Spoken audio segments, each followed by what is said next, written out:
गजब का तमाशा है भाई साहब, जिसके लाठी के चोट से ईरान का पूरा युवा लहूलुहान हो, जिसकी पाबंदियों से वहां की महिलाएं दम तोड़ रही हूँ।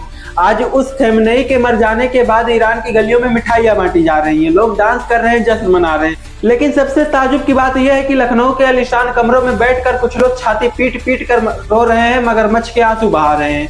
आज हम बात करेंगे उसी इंटरनेशनल दोगलापन की। ईरान के लोग पागल नहीं है कि वो अपने ही नेता के चले जाने के बाद खुशियां मनाएंगे। वो पिछले कई सालों से देख रहे हैं कि कैसे धर्म के नाम पर उनकी खुशियों का गला घोटा गया है, मजहब के नाम पर बेटियों की जान ली गई है। वहां के युवाओं के लिए खामनेई कोई रहनुमा नहीं बल्कि एक ऐसी बेड़ी थे जो कि उनके सपनों को जकड़ रखा था। आज अगर ईरान नाच रहा है तो समझ लीजिए उसे कहीं ना कहीं कैदी से आजाद होने का कोई उम्मीद जगी है।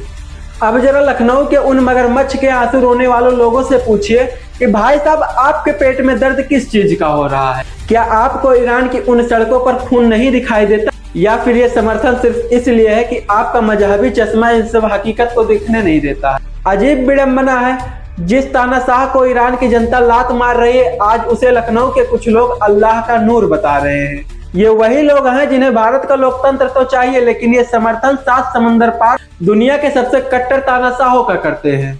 सच तो यह है कि 7 समंदर पार बैठकर मगरमच्छ के आंसू बहाना आसान है। अगर खमेनेई का शासन इतना ही जन्नत जैसा था तो लखनऊ के ये रोने वाले लोग वहां जाकर क्यों नहीं बस जाते हैं? ये वहां की पाबंदियों में रहकर क्यों नहीं दिखाते हैं? मैं कहता हूं कि ये सिर्फ 1 महीना उन पाबंदियों में रहकर दिखा दे, फिर ये भी उसी तरह से जश्न मनाएंगे जैसे ईरान के लोग खमेनेई के मर जाने के बाद मना रहे हैं। यहाँ पर ये वाली कहावत एकदम सटीक बैठती है, घर की मार बहुरिया जाने। वहां पर कैसे क्या होता था ये बात सिर्फ ईरान वालों को ही पता है।